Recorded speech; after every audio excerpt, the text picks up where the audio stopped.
सातवां पद में सीखेंगे, लोगों से सावधान रहना है। लोगों से सावधान रहना है। मत्ती की पुस्तक 10 का 17 पद।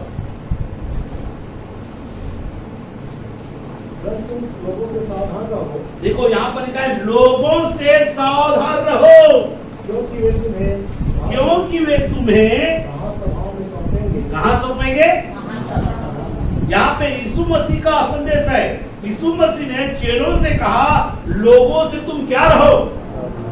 लोगों से तुम सावधान रहो, क्योंकि वे तुमको कहाँ सौंपेंगे?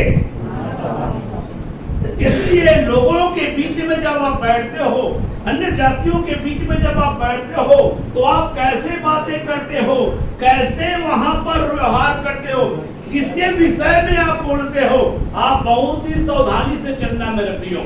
यहाँ पर बताया जा रहा है लोगों से सावधान रहने के विषय में, क्योंकि वे तुमको कहाँ सौंपेंगे? महासभाओं में सौंपेंगे। हाँ, वे तुम्हें महासभाओं में सौंपेंगे और अपने पंचायतों में, और वे तुम्हें अपने पंचायतों में क्या करेंगे? इसका कहने का मतलब है वो आपको दंडित करेगा, वो आपको दंडित करेगा। पंचायतों के बीच में आपको दंडित किया जाएगा, आपको डांट दिया जाएगा, कई प्रकार की बातें हो सकता है मेरे प्रियो। इसलिए आपको लोगों से क्या रहना है? सावधान रहना है।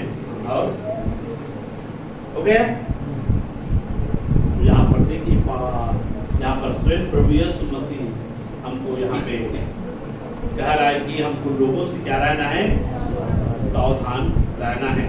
मेरे प्रियो, लोगों में से वो आपका परिवार हो सकता है, लोगों में से वो आपका माता हो सकता है, लोगों में से वो आपका पिता हो सकता है, लोगों में से आपका वो मित्र हो सकता है। मेरे प्रियो, ये तो मेरा अच्छा मित्र है, ये तो मेरा अच्छा भाई है, ये तो मेरा अच्छा परिचय का लोग है। इस प्रकार से आप मत सोचना, लेकिन बहुत ही सावधानी पूर्वक चलना मेरे प्रियो। आपको यीशु पर विश्वास कर रहे हैं, यीशु के पीछे चल रहे हैं, उनके बीच में आपको कैसे बोलना है, कैसे रहना है, कैसे आपके छोटे छोटे बातों को लेकर मेरे प्रियो आपको पंचायतों में आपको क्या कर सकता है? घसीट सकता है, और आपको पंचायतों के बीच में आपको मेरे प्रियो वो दंडित करा सकता है। इसलिए आप लोगों से भी आपको बहुत ही सावधान रहने की जरूरत है। 8वां पद, प्रभु की शिक्षा का विरोध करने वालों से सावधान रहना है। प्रभु की शिक्षा का विरोध करने वालों से भी आपको क्या रहना है? सावधान रहना है। इसके लिए आप लोग निकाल सकते हैं 2 तीमुथियुस 4 का 15। उससे सावधान रहा, क्योंकि तू भी उससे सावधान रहा, तू भी उससे सावधान रहा, क्योंकि उसने हमारी बातों का बहुत ही विरोध किया है। हमारी बातों का यहाँ पे संत पौलुस कर रहा है। यहाँ पर हमारी मतलब प्रेरितों के विषय में बोल रहा है। यहाँ पर प्रेरितों के द्वारा शिक्षा दिया जाता था, प्रेरितों के द्वारा जो है लोगों को सलाह दिया जाता था, अगुवाई किया जाता था। लेकिन यहाँ पर एक ऐसा व्यक्ति है जिसका नाम था सिकंदर ठेठेरे। कुछ होगा है ना, उसके ऊपर पद को पढ़ेंगे, वहां पे होना चाहिए सिकंदर ठठेरे, हाँ, ने मुझसे बहुत बुराइयां की है। ये देखिए, सिकंदर ठठेरे ने क्या किया है? मुझसे बहुत बुराइयां की है। मुझसे बहुत बुराइयां की है। प्रभु उसे उनके कामों के अनुसार बदला देगा। प्रभु को उनके कामों के अनुसार से बदला देगा। हाँ, तू भी उससे सावधान रहा। यहाँ पे कलेसिया को, तीमुथियुस को कहा रहा है। यहाँ पर तीमुथियुस को पौलुस क्या कर रहा है? सावधान कर रहा है। तीमुथियुस, तू सावधान रहना। किससे सावधान रहना? सिकंदर ठठेरे से। नाम थोड़ा सही है। सिकंदर ठठेरे है ना? सिकंदर ठठेरे से क्या रहना? किसको सावधान रहने के लिए बोला है? क्यों? क्योंकि सिकंदर ठठेरे जो है क्या किया, पौलुस का बहुत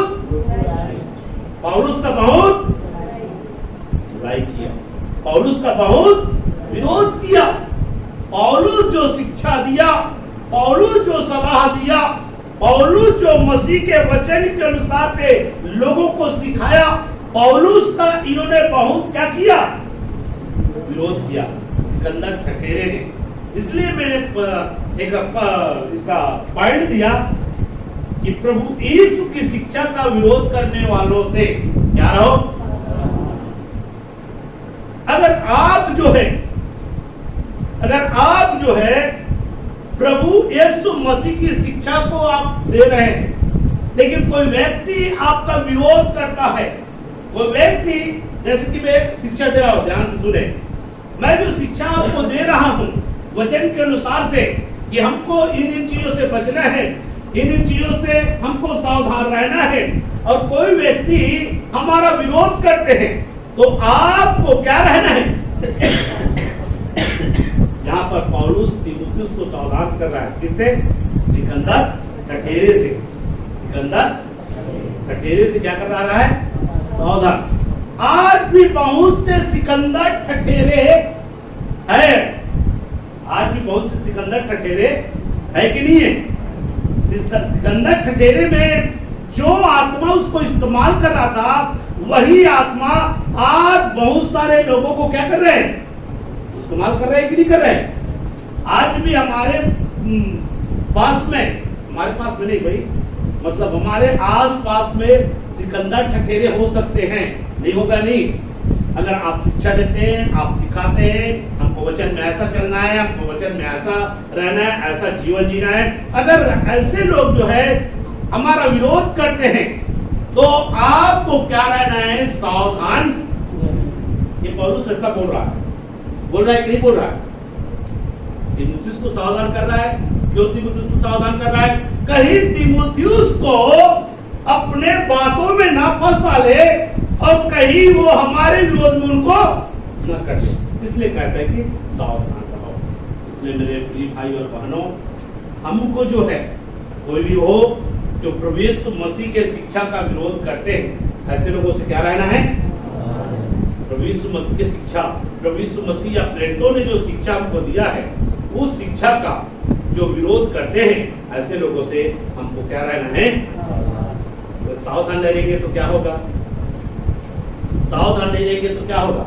यहाँ पे बाइबल सावधान रहा बेटा, सावधान रहा बेटा, सावधान रहा बेटा, पूरे पत्री में जो पौलुस जो है चिल्ला चिल्ला कर लिखा होगा, उसको दुख रहा होगा, सावधान रहो, सावधान रहो, सावधान रहो, लेकिन आप कोई सावधान नहीं, तो मेरे प्रियो आपको नुकसान होगा, आपको हानि होगा, आप जो है फंदे में फंस सकते, शैतान आपको अपने कब्जे में ले लेगा, दुष्ट आपको अपने फंदे में फंसा लेगा, और उसके बाद में आपके जीवन को तहस नहस करेगा, आपके जीवन को बर्बाद करेगा, और आपका जीवन जो है क्या हो जाएगा, खराब हो जाएगा, आत्मिक जीवन खोखला हो जाएगा, और उसके बाद लास्ट में आपके उद्धार को भी वो छीने लेगा।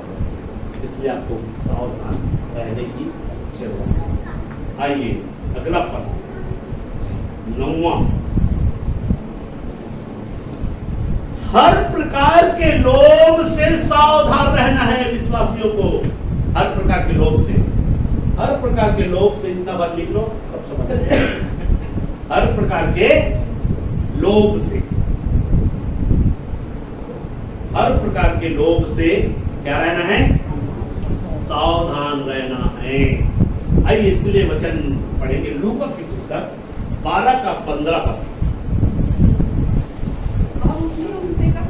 और उसने उनसे कहा चौकस रहो, कहने का मतलब है सावधान रहो। और हर प्रकार के लोभ से, हर प्रकार के लोभ से अपने आप को बचाए रखो।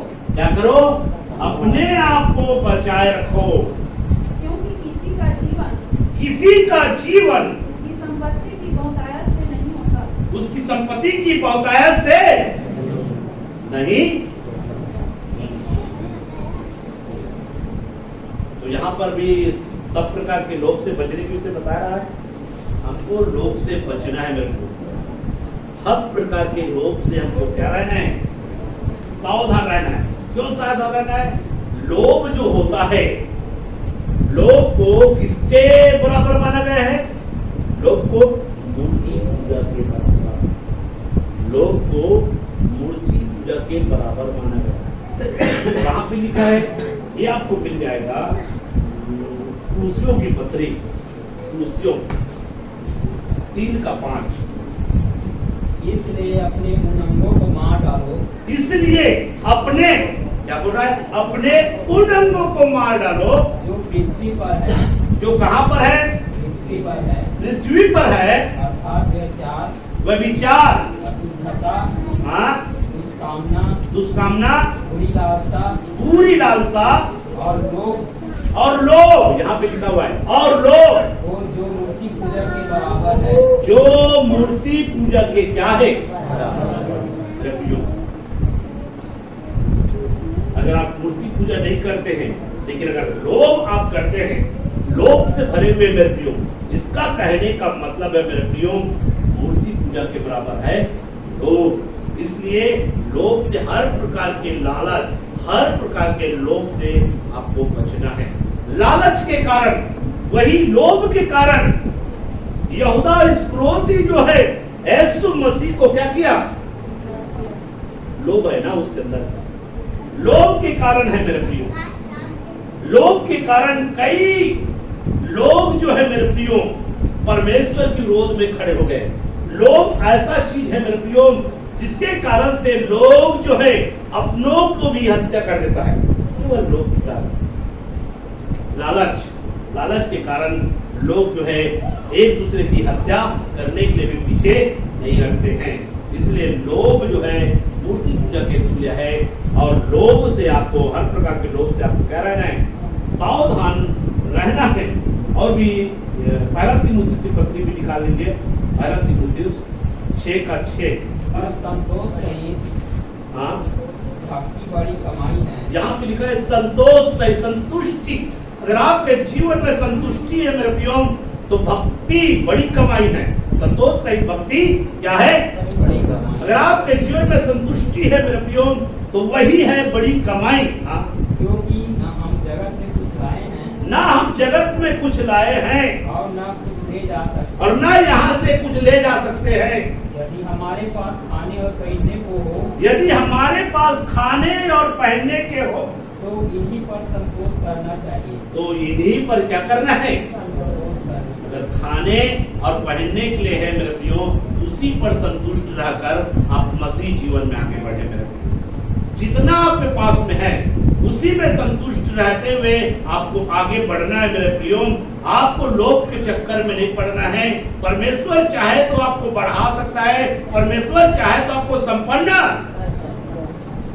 बना सकता है। संपन्नता केवल परमेश्वर देता है। इसलिए आपको लोभ से, हर प्रकार के लोभ से सावधान रहने के विषय में भी बाइबल हमको बताती है। एक वचन और पढ़ लीजिए, इब्रानी की पुस्तक 13:5। तुम्हारा स्वभाव लोभ रहित हो। देखो यहाँ पे क्या लिखा है? तुम्हारा जो स्वभाव है लोभ रहित हो, और जो तुम्हारे पास है और जो तुम्हारे पास है उसी पर संतोष करो। देखो यहाँ पे क्या लिखा है? तुम्हारा स्वभाव कैसा होना चाहिए? लोभ रहित होना चाहिए। हमारा स्वभाव कैसा होना चाहिए? लोभ रहित होना चाहिए। और जो कुछ तुम्हारे पास में है उसी पर क्या रहो? संतुष्टि होना चाहिए। हमारा स्वभाव कैसा होना चाहिए? लोभ रहित होना चाहिए। इसलिए जितने भी मसीह भाई बहन हैं उन लोगों को लोभ से भी, हर प्रकार के लोभ से भी क्या रहना चाहिए? ठीक है, मैं 10 बातें बताऊंगा सावधान रहने के विषय में, और ये 9वां बातें है ना, 9वां पद है, मतलब 9वां बातें है। अब 10वां बात भी सुन लीजिए, 10वां बात लिख लीजिए। प्रभु को व उनके उपकारों को भूलने से सावधान रहे। प्रभु को व उनके उपकारों को भूलने से भी क्या रहना है? सावधान रहना है। ठीक है, ये 10 बातें हैं मेरे प्रिय। आइए इसके लिए वचन व्यवस्था विवरण की पुस्तक 6 अध्याय 11 और 12। और अच्छे अच्छे पदार्थों से भरे हुए घर, अच्छे अच्छे पदार्थों से भरे हुए घर, जो तूने नहीं भरे, हाँ, और खुदे हुए कुएं, हाँ, जो तूने नहीं खोदे, हाँ, और दाख की बारियां, हाँ, और जैतून के वृक्ष, हाँ, जो तूने नहीं लगाए, हाँ, ये सब वस्तुएं जब वह दे और तू खा के तृप्त हो, तब सावधान रहना, हाँ। कहीं ऐसा ना हो कि तू यहोवा को भूल जाए, जो तुझे दासत्व के घर अर्थात मिस्र देश से निकाल लाया है। मेरे प्रियो, प्रभु जब आपको संसार से निकाला, क्योंकि ये इजराइल लोगों को मिस्र की कब्जे से, गुलामी से, दापोस से निकालने के बाद में जब परमेश्वर उनको आशीषित किया और आशीष को पाकर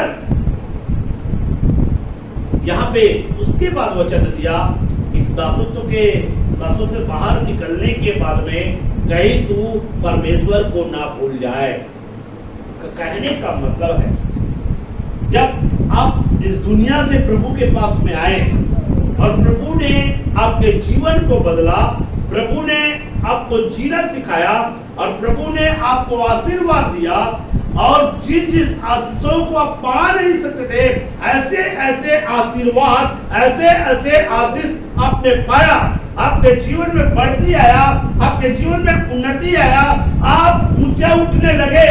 उसके बाद में तुम परमेश्वर को नहीं भूलना, परमेश्वर को नहीं भूलना। इस बारे में यहाँ पे बताया जा रहा है मेरा प्रिय। कई बार क्या होता है, एक व्यक्ति जो है जब गरीब वर्ग से रहता है, गरीबी से परमेश्वर उनको बाहर निकालता है, और गरीब व्यक्ति को जब परमेश्वर उनको संपन्न कर देता है, और संपन्न होने के बाद में वो परमेश्वर को क्या हो जाता है। इसलिए आपको परमेश्वर को और उनके उपकारों को भूलने से क्या रहना है, सावधान रहना है। या परमेश्वर को ना भूल जाए। एक वचन में और देखिए लिखा हुआ है, भजन संहिता की पुस्तक 103 का 2 में, हे मेरे मन, हे मेरे मन, यहोवा को धन्य कहा। यहाँ पे लिखा है यहोवा को क्या कहा, धन्य कहा, और उसके किसी उपकार को ना भूलना। और उसके किसी उपकार को ना भूलना, उसके किसी उपकार को ना भूलना। मेरे प्रियो, आप जब प्रभु में नहीं थे, आपका जीवन कैसा था? जब आप प्रभु में नहीं थे, जब इस दुनिया में थे, आपका जीवन कैसा था? आप कैसे जीवन जी रहे थे? आप कैसे चल रहे थे? आपके जीवन में कैसा आशीष था?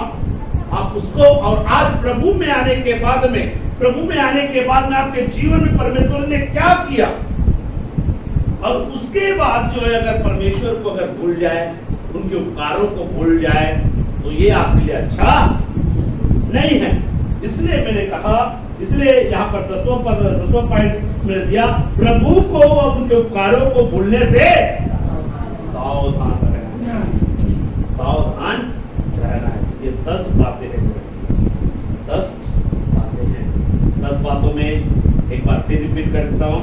सबसे पहली बातें, झूठे भविष्यवक्ताओं से हमको सावधान रहना है। दूसरी बातें, झूठी शिक्षाओं से हमको सावधान रहना है। तीसरी बातें, फरमाने वालों से हमको सावधान रहना है।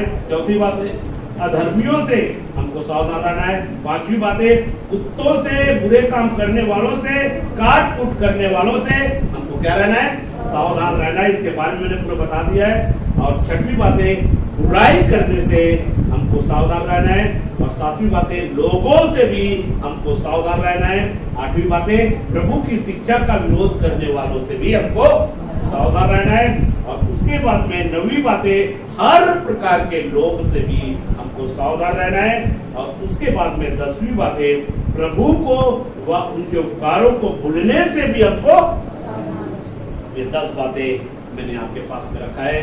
ये 10 बातों के अनुसार जितने भी वचन मैंने आपको दिया है और भी उन वचनों को अपने घरों में पढ़े और भी मनन करें मेरे प्रियो, ताकि और भी परमेश्वर के वचनों के द्वारा आप जो स्ट्रोंग हो सके, सीख सके और अपने जीवन को सावधान कर सके और तैयार कर सके और परमेश्वर के अपरंपार आशीष को आप